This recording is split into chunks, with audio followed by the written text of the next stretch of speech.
Good evening and welcome to tonight's session of Bibliotherapy Live, in which I'm going to be talking about grudges, great grudges in literature. And I'd love to know if you have any particular favourite grudge holders in the literary canon. While I was thinking about getting ready for tonight and what to wear, I wondered what colour a grudge should be, and I concluded that it's probably green, grey, greyish green, grungy, sludgy kind of colours, which is why I'm wearing grey this evening. And I've also got grey, greenish grey eyeshadow. But obviously I can't be entirely grey because that's just not me. So I've got a bit of pink going on as well.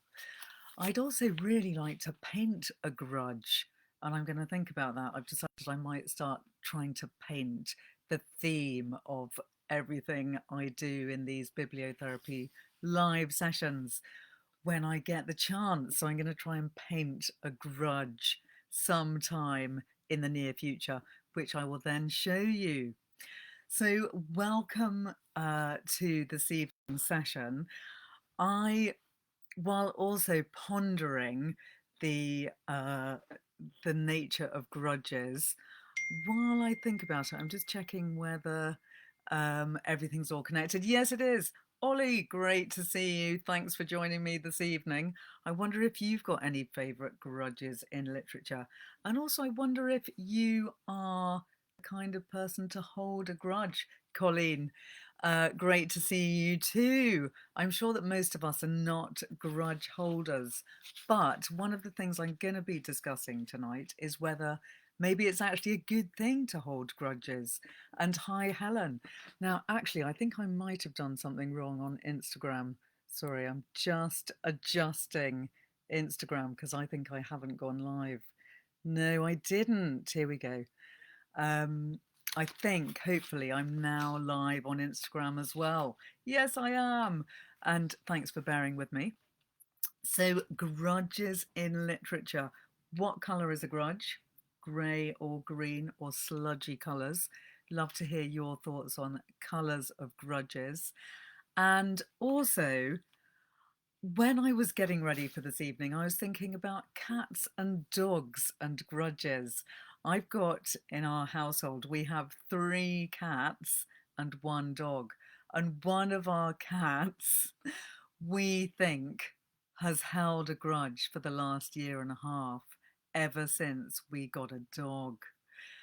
Our cat, Buddy, could be the living embodiment of a grudge.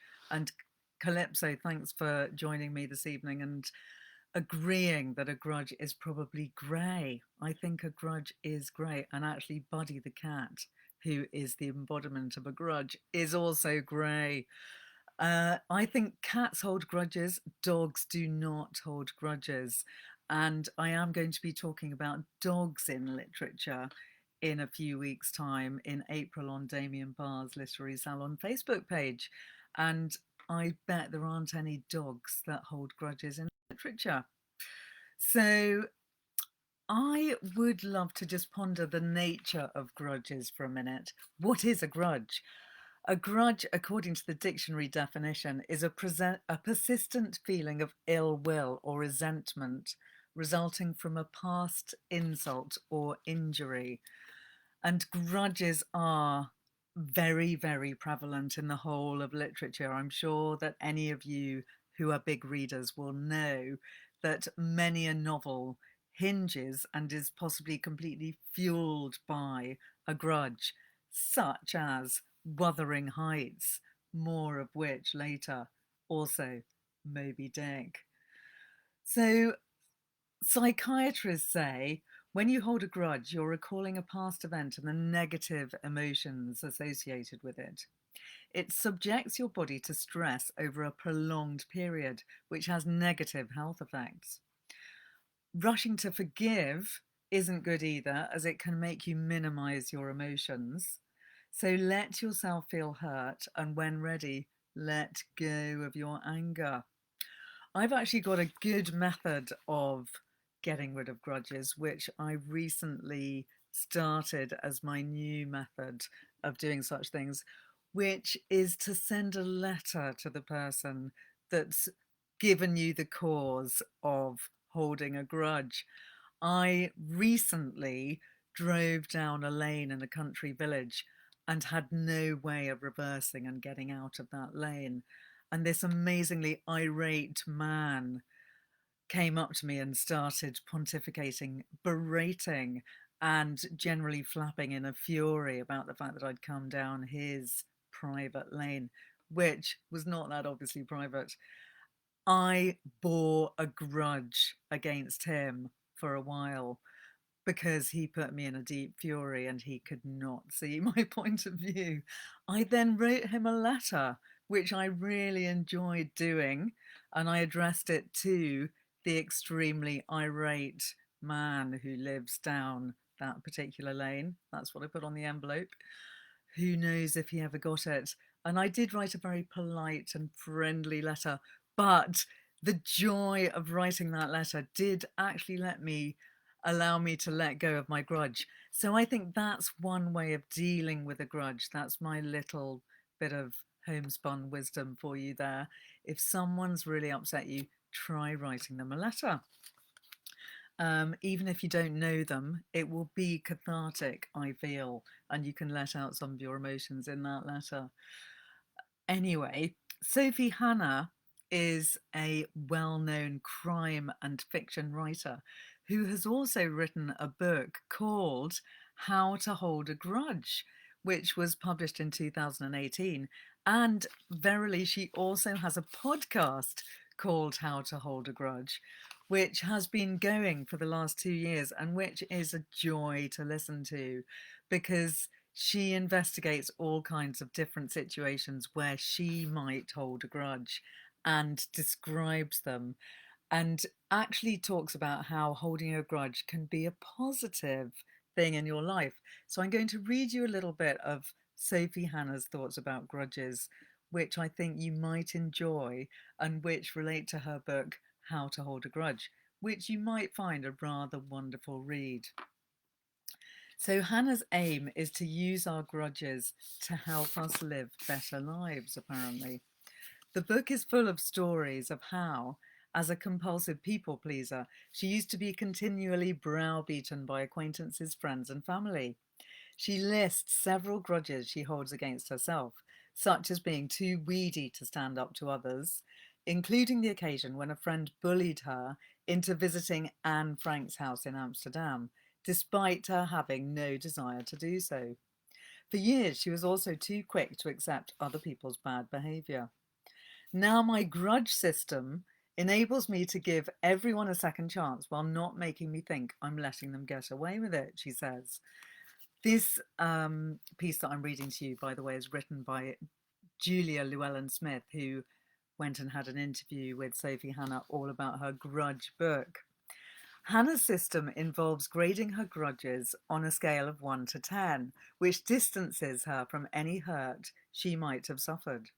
I'm so practiced at it now, I often get to skip the bad feelings altogether because I'm immediately into, okay, what kind of grudge is this mode? Grading completed, Hannah reflects on the lessons that each grudge has imparted, applying them to future interactions with the grudge provoker. The aim isn't to wreak revenge like Liam Neeson in Taken, I will look for you, I will find you, and I will kill you, but rather to be able to deftly protect herself from any future harm. So Sophie Hannah has all sorts of anecdotes about grudges in her book, and she applies her system of grading the grudge from 1 to 10 and then envisages how she's going to ultimately get over the grudge. And she does it with great hilarity. They're actually very funny anecdotes and it's a great read, and it does make you think about all the reasons that you might hold grudges and how you might actually be able to let them go. In Hannah's system, she also has gratitude grudges. In other words, noting others' kindnesses as well as their misdeeds. Equally, She says, we need to recognize that people will hold grudges about us, and if these are justifiable, we must attempt to make amends.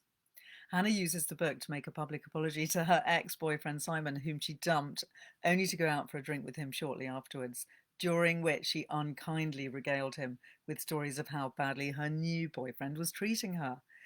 She says, I behaved really selfishly towards Simon, so although he may not have given me any thought for 20 years, he could quite reasonably have a grudge against me. I've tried to apologise in person, but he has a common surname, so I can't find him online, she says. So Sophie Hannah, I would thoroughly recommend as a great listen as a podcast, and also the book itself, How to Hold a Grudge, is very entertaining. And I listened to a couple of those podcasts today, one of which was with Naomi Alderman, who's the writer of The Power, which is an excellent read. I'm sure many of you will know it. And they were talking about forgiveness and the ways that you have to forgive in various different religions, and how in Judaism, in order to forgive, to apologize, you must apologize 3 times until you are forgiven. And if you're not forgiven after 3 times, then there might be no hope. And it's a very entertaining and interesting listen. Sophie Hannah is also a massive fan of Agatha Christie novels, and she has also written various sequels, or not sequels, but more Poirot mysteries in their own right, which are great reads. And she talks about the grudges held in the Agatha Christie novels, which are almost always the cause for murders. She goes into one of her podcast discussions, and also in her book, How to Hold a Grudge, she describes the way that when we're reading murder mystery novels, we are looking for absolution, we're looking for justice to be done, we're looking for all the puzzle pieces to be put into the right places. And that's what Agatha Christie pretty much always gives us. And Poirot is frequently able to be the godlike figure that decides quite often not to send the perpetrators to a human justice where they might be put into prison or hung. Poirot is often the one that allows people to wreak their own kind of justice, which the characters in the book decide to take upon themselves, such as in Murder in the Orient Express, and also in And Then There Were None, which are both fantastic novels which are based completely on grudges and the ways that the characters want to get revenge for the grudges that they hold. So murder mysteries and crime are a great place to go to look for grudges in literature. But one of the biggest grudges ever held in literature is that held by Captain Ahab against the whale in the book Moby Dick, which everyone always says is such an enormous and long read. But look, this is really quite slim. You could read it in a couple of evenings. No, I jest. Really, the writing in this book is very small, but it's actually not as epic a read as you might imagine, and it is a fascinating and brilliant novel. Captain Ahab is completely obsessed with wreaking his revenge on the whale that he bears a grudge for destroying his leg. I'm just going to read you a little bit of Captain Ahab thinking about this obsession. They think me mad, Starbuck does. I'm demoniac. I am madness maddened. That's only calm to comprehend itself. The prophecy was that I would be dismembered, and, I lost this leg. I now prophesy that I will dismember my dismemberer. Captain Ahab leaves his family behind to follow through on his most important mission. Ishmael is the narrator of this fascinating, lengthy, and unique novel. And he explains that after Ahab lost his leg, the white whale swam before him as the monomaniac incarnation of all those malicious agencies which some deep men feel eating in them, till they are left living on with half a heart and half a lung. The idea that he's a monomaniac, that he's singularly preoccupied, is the word that's most frequently used in the novel to describe Ahab's obsession, which comes more from Ahab's blame of the whale for all of the ills of the world than from the loss of his leg. Ahab, many people have conjectured what it is about this book which makes it so powerful and why Ahab is so obsessed with the whale. People think that Ahab's obsession represents his idea of evil, but is the evil in the whale or is the evil in Ahab? Colleen, you're saying that you've read both of those books, which is excellent, and I wonder if you enjoyed them, and did you feel that terrible grudge that Ahab feels against the whale? Did you believe in it? And did you see it as something understandable? Because it is a pretty insane, epic grudge that he holds. I'm going to read you a little bit more of Ahab because I do think some of the most brilliant writing in the book is when Ahab is talking about the whale, but also I really love the sections of the book which are all about the carcass of the whale, the blubber, the science behind whaling is absolutely fascinating. It's also the side of the book which puts lots of people off reading it. And if you try and read it, perhaps in your teens, it might be something that you find unbearably dull because there are pages of description of blubber, of bones, of the scale of the fish. But those are also the things that make it so utterly captivating. Here is Ahab talking to the head of a whale. "Speak, thou vast and venerable head," muttered Ahab, "which, though ungarnished with a beard, yet here and there look'st hoary with mosses. Speak, mighty head, and tell us the secret thing that is in thee. Of all divers, thou hast dived the deepest. That head upon which the upper sun now gleams has moved amid this world's foundations, where unrecorded names and navies rust, and untold hopes and anchors rot, where in her murderous hold this frigate earth is ballasted with bones of millions of the drowned. There, in that awful waterland, there was thy most familiar home. Thou hast been where belle or diver never went, hast slept by many a sailor's side, where sleepless mothers would give their lives to lay them down. Thou saw'st the locked lovers, when leaping from their flaming ship, heart to heart they sank beneath the exulting wave, true to each other when heaven seemed false to them. Thou sawest the murdered mate, when tossed by pirates from the midnight deck, for hours he fell into the deeper midnight of the insatiate maw, and his murderers still sailed on unharmed, while swift lightning shivered the neighbouring ship that would have borne a righteous husband to outstretched longing arms. O head, thou hast seen enough to split the planets and make an infidel of Abraham, and not one syllable is thine." Come on, that's pretty epic. Ahab does get some fantastic lines. And I'm just going to read you a little bit from one of the chapters that are very scientific and all about the insides of a whale. This chapter, chapter 77 in Moby Dick, is called The Great Heidelberg Tun. And I'll explain what that is in a minute when we come to it.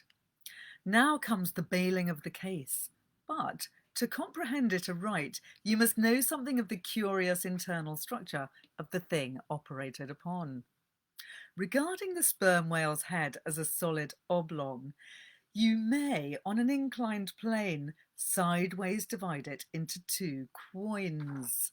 By the way, a quoin is a mathematical term that I don't understand, but it is a great word. Quoin. Whereof the lower is the bony structure, forming the cranium and jaws, and the upper an unctuous mass wholly free from bones, its broad forward end forming the expanded vertical apparent forehead of the whale. At the middle of the forehead, horizontally subdivide this upper quoin, and when you have two almost equal parts, which before were naturally divided by an internal wall of a thick, tendinous substance. Now, you may wonder why I'm reading out some of the sections which are all about the body of the whale when we are talking about grudges this evening. But I do feel that in Moby Dick, it's all those amazing sections about the body of the whale that make it so fascinating. And the grudge that Ahab holds against the whale is a grudge that he holds against the entire body, the whole entity, the whole very being of the whale. And I think all these passages about the blubber, the bones, the leg that Ahab had made, which was from the bone of a whale itself, are what make the grudge so epic and so visceral. Just a little bit more, and then we'll move on to another grudge book. The lower subdivided part, called the junk, is one immense honeycomb of oil formed by the crossing and recrossing into 10,000 infiltrated cells of tough, elastic white fibres throughout its whole extent. The upper part, known as the case, may be regarded as the great Heidelberg tun of the sperm whale. And as that famous great tierce is mystically carved in front, so the whale's vast plaited forehead forms innumerable strange devices for emblematical adornment of his wondrous tun. I won't go on because I know many a reader has arrived at the Heidelberg tun and possibly given up on the book at that point, because it is one of those moments in the novel when you might want to run for the hills. But the Heidelberg tun, by the way, was a vat where wine was kept in Germany, and I think it could hold something like 500 gallons of wine. So it is almost as big as a whale, which is why Herman Melville is referring to it in Moby Dick. So Captain Ahab, he is one of the best grudge holders in the whole of literature. But another book which has almost as many grudges as Moby Dick, or in fact more in number, but probably about the same in terms of power, is The Godfather by Mario Puzo, which is a novel based on the whole idea of tit for tat, and holding a grudge against someone inevitably means that something terrible is going to happen to them or you. It was published in 1969, and it rapidly became one of the most successful fiction books ever, selling 21 million copies worldwide, spawning 3 critically and financially successful motion pictures, and placing its characters into contemporary cultural mythology. Although Puzo, the author, had no idea himself of organised crime, he did huge amounts of research in order to find out the details that he needed for this chronicle of a fictional mafia family, the Corleones. Now, many of you will know the story from the incredibly famous films directed by Francis Ford Coppola. And there were 2 sequels, which were also written by Puzo, and then various other authors took up the baton and carried on writing the novels. There were 5 novels in the end. And I have to say, it is a brilliant read. I don't know if any of you have recently read this book, but if you haven't, I would thoroughly recommend it. It's completely gripping. It is obviously quite grim. There are moments of horror and blood and death, but it's a very wonderfully vivid, interesting, and quite revelatory novel, which tried apparently to show how things really work in the world of crime and the mafia, while also playing games with the reader. Puzo made the bad guys seem good. He made us root for the family who are the center of the book. And he made us find ways of understanding the manipulative and treacherous capacities of not only the mafia, but the language used within the novel. He twisted the distinctions between hero and villain, and it's all about the Corleones' family business, which is a business of crime, vengeance, and death. I'm going to read you a little passage from the novel because it is so vivid and horribly memorable, but it's not for the faint-hearted. So if you're feeling a bit squeamish, maybe go and make a quick cup of tea and then come back for some less violent grudges, which I'll be coming to later. This is from about a quarter of the way into the novel. Jack Waltz always slept alone. He had a bed big enough for 10 people and a bedroom large enough for a movie ballroom scene, but he had slept alone since the death of his first wife 10 years before. This did not mean he no longer used women. He was physically a vigorous man despite his age, but he could be aroused now only by very young girls, and had learned that a few hours in the evening were all the youth of his body and his patience could tolerate. On this Thursday morning, for some reason, he awoke early. The light of dawn made his huge bedroom as misty as a foggy meadow land. Far down at the foot of his bed was a familiar shape, and Waltz struggled up on his elbows to get a cleaner look. It had the shape of a horse's head. Still groggy, Waltz reached and flicked on the night table lamp. The shock of what he saw made him physically ill. It seemed as if a great sledgehammer had struck him on the chest. His heartbeat jumped erratically, and he became nauseous. His vomit spluttered on the thick, flare rug. Severed from its body, the black, silky head of the great horse Khartoum was stuck fast in a thick cake of blood. White, reedy tendons showed. Froth covered the muzzle, and those apple-sized eyes that had glinted like gold were mottled the colour of rotting fruit with dead, hemorrhaged blood. Waltz was struck by a purely animal terror, and out of that terror he screamed for his servants, and out of that terror he called Hagen in to make his uncontrolled threats. His maniacal raving alarmed the butler, who called Waltz his personal physician and his second-in-command at the studio, but Waltz regained his senses before they arrived. He had been profoundly shocked. What kind of man could destroy an animal worth $600,000 without a word of warning, without any negotiation, to have the act, its order, countermanded?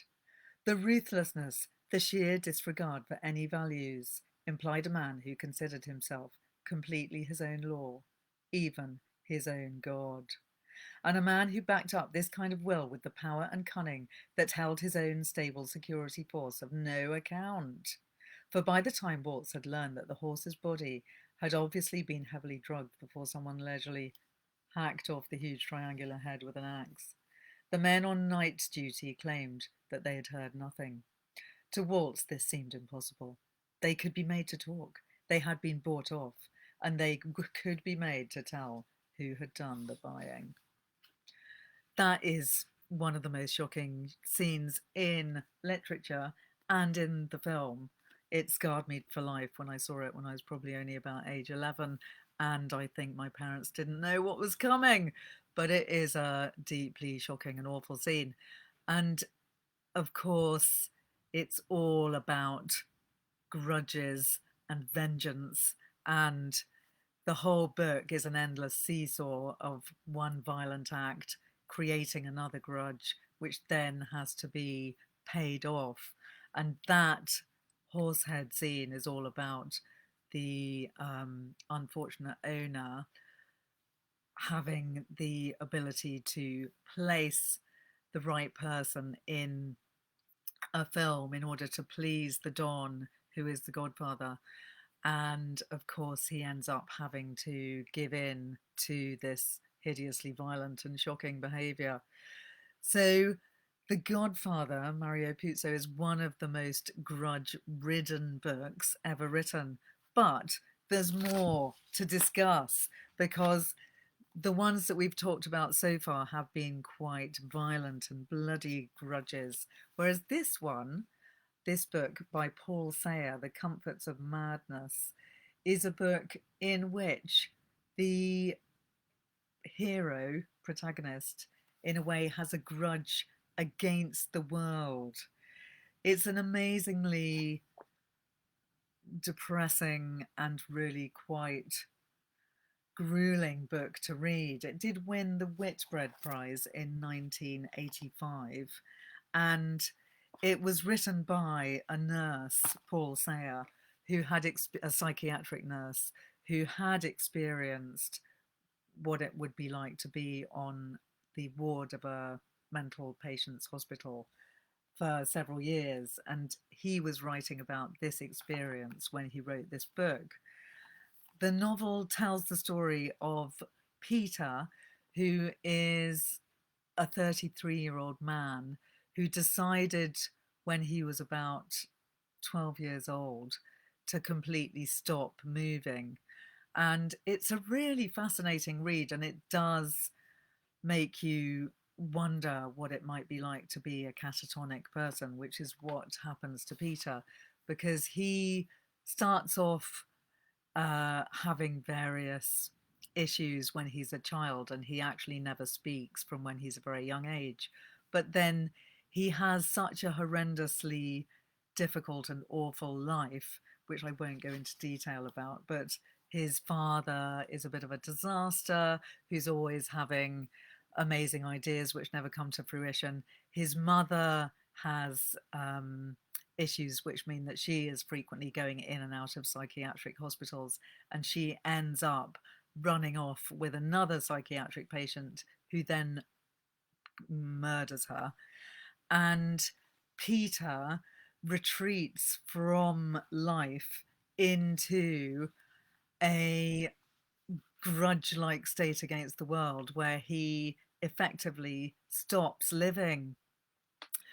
All this is making me think it's actually rather depressing talking about grudges, isn't it? We're going to come to some more positive grudge-like books in a minute. But this book, it is an amazing read, even though it is depressing. And I do think it's worth a read. It's also quite short, it doesn't take long, because it gives you an insight, perhaps, into what it might be like to be stuck in a body that you don't have control of. But the interesting and weird aspect of this book is that Peter decided to go into this state himself. But you can actually understand why he did it when you realize what he was going through as a child. And he actually likens himself to a toad who he sees on one of his walks when he is a child before he stops walking. He sees this toad under a stone, which when he lifts up the stone, the toad just looks up at him and does not move at all. And it's as if the toad, in his view, is safe and cozy under the stone, unmoving. And the toad just wants to be left alone. So when Peter puts the stone back over the toad is happy once more. There's more about the toad later in the book, which is actually rather horrifying now that I think about it. So I won't read you that passage because it's just too sad. But there's something incredibly confessional, sympathetic, and sad about this very powerful and really rather depressing book, but it is also quite revelatory in some ways. I will read you a tiny paragraph which gives you a little inkling of the kind of writing of the book because it is beautifully written. What I really wanted was mastery, complete control over my fate, though I had not the vaguest idea of how I was to achieve it. For, for the moment, it became just a heavy notion, more lasting than the phase of suicidal ideas, a silent willfulness spreading, drying me out, looking for a reason to take me over. Quite sinister, and we do realise that that's actually what happens to him. The quietness does take him over until he becomes completely unmoving, and by the time he's 33, which is when he's narrating the book, he's not actually writing it, so we do have to make a leap of faith and belief that we're hearing his words. He hasn't moved for about 20 years, and the psychiatric nurses have a mixture of compassion, pity, and goading unpleasantness to him. They act as if he might be bringing this on himself as well, which is probably quite a common situation if you are in a psychiatric ward. Moving on to another book, which is rather marvellously all about holding grudges. This is a book which is a really much more fun read, I would say, because it has a lot of very dark humour in it. The Debt to Pleasure by John Lanchester, one of my favourite authors. He is a brilliant writer. And this was his debut novel, which seems incredible because it is amazingly accomplished and beautifully written. And it tells the story of Tarquin, who is on a journey from the Hotel Splendide in Portsmouth to his house in Provence. He's travelling incognito with a shaven head and dark glasses, though he is highly recognisable and remarkable because a typical outfit for Tarquin consists of green and ochre checks, complemented by a pale cerise cotton shirt. He is a complete aesthete and he's obsessed with food. And the book is written as a series of recipes which you can actually cook. And they're all very wonderful and lovely recipes. But you wouldn't necessarily want to cook them all because it becomes evident the more we read that he's not just an innocent aesthete on a lovely journey from Britain to France. He is actually a murderer and he is slowly killing off all the people that he bears grudges for too in his life. And we learn a horribly worrying amount about mushrooms. Let me just say that the final recipe is a mushroom omelette, which we know is poisonous. And we, the readers, know, but the people who are about to eat it don't. It's actually a hilariously funny, dark, and bizarre book, unlike any that I've ever read. And I did find it a really enjoyable read, which might sound surprising considering its nature, but it does have a wonderful mixture of sensuality, wonderful language, brilliant descriptions, and great humour. But it also is a bit of a Agatha Christie crime novel type book because it has an element of being a thriller and something that you slowly discover as you go along reading the book. It's full of surprises. So that's a book where the grudges are rather wonderfully expunged as the novel goes along. And that leads me to question what it is about grudges that we do enjoy in novels. And I wonder if you have any thoughts about that. If so, I'd love to know your theories. I think we love to read about grudges because we do experience them in our real lives. As I was telling you earlier in the session, I bore a grudge but the other day against the annoying man that told me off for driving down his drive which I didn't mean to drive down. I'm obviously still feeling that grudge, even though I wrote him a letter. So I was suggesting to people that you might write letters in order to expunge those grudges.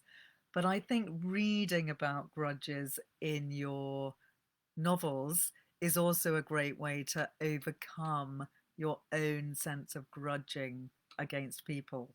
And I do feel that ultimately you don't want to let that grudge fester. You do want to let it go and send it off into the ether. And I really think that bibliotherapy is a valid way of doing that by reading a great murder novel, such as this one, The Debt to Pleasure. You will vicariously live through other people's grudges and come out the other side of them feeling more pure and cleansed. I wonder if any of you have had that experience. Let me know if you have, because I love to hear of real life bibliotherapy experiences. Another very famous book, which has a massive grudge right at its heart, is The Count of Monte Christo, which is an adventure novel written by the French author Alexandre Dumas, which was completed in 1844. And it's one of the most famous novels ever written, still widely read even now. But it's also been made into a film more than once, and I think it is quite a fantastic film. The story takes place in France, Italy, and various islands in the Mediterranean between about 1815 and 1839. It begins on the day that Napoleon left his first island of exile, Elba, beginning the 100 Days period when Napoleon returned to power. And the historical setting is fundamental to the book because the story is centrally concerned with themes of justice, hope, vengeance, mercy, and forgiveness, which are all reflected in true historical events at the time. It centres on a man who's wrongfully imprisoned, who I'm sure that many of you will remember from both the book and the film, is kept in prison for many years until he becomes completely unrecognizable. His hair is lank, his nails are grey. He looks like he's about 70 years old by the time he emerges from his prison and manages to escape, when he's actually still a comparatively young man. But he does manage to escape. He then acquires a fortune and sets about exacting revenge on those responsible for his imprisonment. It's a really exciting and great story, which I highly recommend as a great read. Brilliant on audio as well as reading it yourself. And it is a story of vengeance, which is really quite satisfactory when justice is done. So that's another great grudge story. Thinking back to Moby Dick, that's a story with the epic grudge at the start, middle, and end of it. And frankly, it doesn't have a satisfying ending. I mean, it's satisfying in some ways, and I won't give spoilers, but it's not satisfying in the same way that the Count of Monte Cristo is, or an Agatha Christie is, for instance, because justice isn't really done. But to be honest, how can justice be done against a whale anyway, when a whale is an innocent creature, which is not vindictive? We must mention Wuthering Heights by Emily Bronte, which is one of the greatest grudge pieces of literature ever written, where grudges fly through chinks in windows like the wind, and they actually waft around the entire county of Yorkshire throughout the whole novel. The grudge that Heathcliff bears is epic, and Heathcliff is a fantastic character who starts off as a rather lovable rogue when he's a boy, as he's an orphan and he's taken into a loving family that have come to look after him. But various factors about his life turn him into a bitter and twisted, vengeful nightmare. And I won't describe the whole story because it is fairly complex, and I'm sure that many of you will know the story anyway. But it is actually a really brilliant novel all about the power of vengeance. But really, it's not so much about vengeance, it is about the power of a grudge festering and how awful it is if that grudge is allowed to fester and not be let out. So I think Wuthering Heights is a perfect example of how one does need to let that grudge go and not allow it to fester in your heart.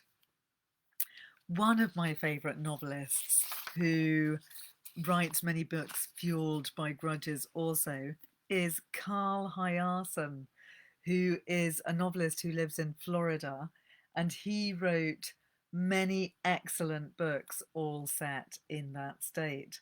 And one of my favourites is this one, Skin Tight. Carl Hiaasen is a reporter and journalist who has a very caustic sense of humour, and all of his plots are pretty extreme and over the top, not to be taken as if they are based in any way on truth. But he always has really excellent evildoers in his novels, and they always come to justice in the end. So he's a bit like an Agatha Christie in some ways, in that the right people end up going down and the good people succeed and live on. He also always has a very strong ecological message in all of his novels, and that's one of the reasons that I love him too. So this one, Skin Tight, is all about a character called Dr. Rudy Graveline, bit of a clue in his name there, who's the director of the prestigious Whispering Palms Surgery Center in Bal Harbour, Florida, who is a complete fraud. He's never been trained or certified in cosmetic surgery, and yet he's practicing plastic surgery on a regular basis, which is a terrifying thought. He's built his reputation through social connections and by taking credit for the work of his associates.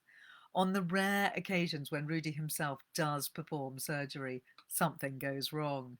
He has weathered numerous malpractice complaints and investigations by the state, and he's survived them through bribery and intimidation. Echoes of the Godfather there. Rudy learns from his former nurse, Maggie Gonzalez, that a private investigator named Mick Stranahan is investigating the disappearance of a college co-ed, Victoria Barletta, who Rudy accidentally killed during a botched nose job. Rudy decides to have Mick killed. It's the kind of thing that happens in Hiaasen books. There's always people paying hitmen to kill each other. In reality, Maggie has turned whistleblower and is planning to tell her story on the sensationalist talk show In Your Face, pointing to Mick to misdirect Rudy. The intended hit on Mick fails when he ambushes the hitman and impales him with the sword of a stuffed marlin head. And frankly, that's just the beginning of the book. I haven't really given a huge amount away by reading out that little bit, summarising some of the plot. But I just love all of Hiaasen's characters and find them absolutely hilarious and great. And I'm going to read you a little bit about one of the characters in this book, Skin Tight, so that you'll get a sense of the kind of characters that they are. Dr. Rudy Graveline made an appointment with the second killer for January at 3 in the afternoon. The man arrived in Whispering Palms a half hour early and sat quietly in the waiting room, scaring the hell out of the other patients. Rudy knew him only as Chemo, a cruel but descriptive nickname, for he truly did appear to be in the final grim stages of chemotherapy. Black hair sprouted in random wisps from a blue-veined scalp. His lips were thin and papery, the colour of wet cement. Red-rimmed eyes peered back at Gorka's with a dull and chilling indifference. The hooded lids blinked slowly, pellucid as a salamander's. And the skin. The skin is what made people gasp, what emptied the waiting room at Whispering Palms. Chemo's skin looked like breakfast cereal, like somebody had glued Rice Krispies to every square centimetre of his face. This and the fact that he stood 6'9" made Chemo a terrible sight. Dr. Graveline was not alarmed because he knew how Chemo had come to look this way. It was not melanoma, but a freak electrolysis accident in Scranton many years before. While burning 2 ingrown hair follicles off the tip of Chemo's nose, an elderly dermatologist had suffered a crippling stroke and lost all hand-eye coordination. Valiantly, the old doctor had tried to complete the procedure, but in so doing managed to incinerate every normal pore within range of the electrified needle. Since Chemo had eaten 5 Valiums for breakfast, he was fast asleep on the table when the tragedy occurred. When he awoke to find his whole face blistered up like a lobster, he immediately garroted the dermatologist and fled the state of Pennsylvania forever. So that is a somewhat typical description from a Carl Hiaasen novel. What I love about the books, apart from their dark humour, as I said, is that the good guys come out well and the baddies don't, and even the villains are a little bit, well, very over the top. So you take it all with a pinch of salt, and therefore ideas that could seem a tad horrific, such as the description of Chemo, are actually more funny than horrible. So that's my roundup of great grudges in literature. I'd love to know if any of you listeners tonight have any great grudges that you feel I should have mentioned. Do let me know if so. Next week, I'm going to be on Damien Barr's Facebook and Instagram, and I'm going to be talking about women in literature because this is Women's History Month. I'm sure you're aware. And the theme of this year's Women's History Month is Choose to Challenge. So I'm going to be looking at female authors who choose to challenge the societal norms of the day. From Afra Ben to Elif Shafak, women writers have challenged the very essence of society and sought to change it from within. Whether it's by writing radical children's stories in which the girl saves the universe, or by writing speculative fiction that exposes the injustice of a male-dominated society, whether the author is questioning the boundaries of sexuality or asking how far a woman will go in order to be allowed to be her true self. I'm going to be looking at all of the brilliant female authors who have dared to challenge the norms. So do join me for that. I'd love to have your thoughts about your favourite female authors as well. And I will see you next week. Thanks very much for joining me this evening. Good night.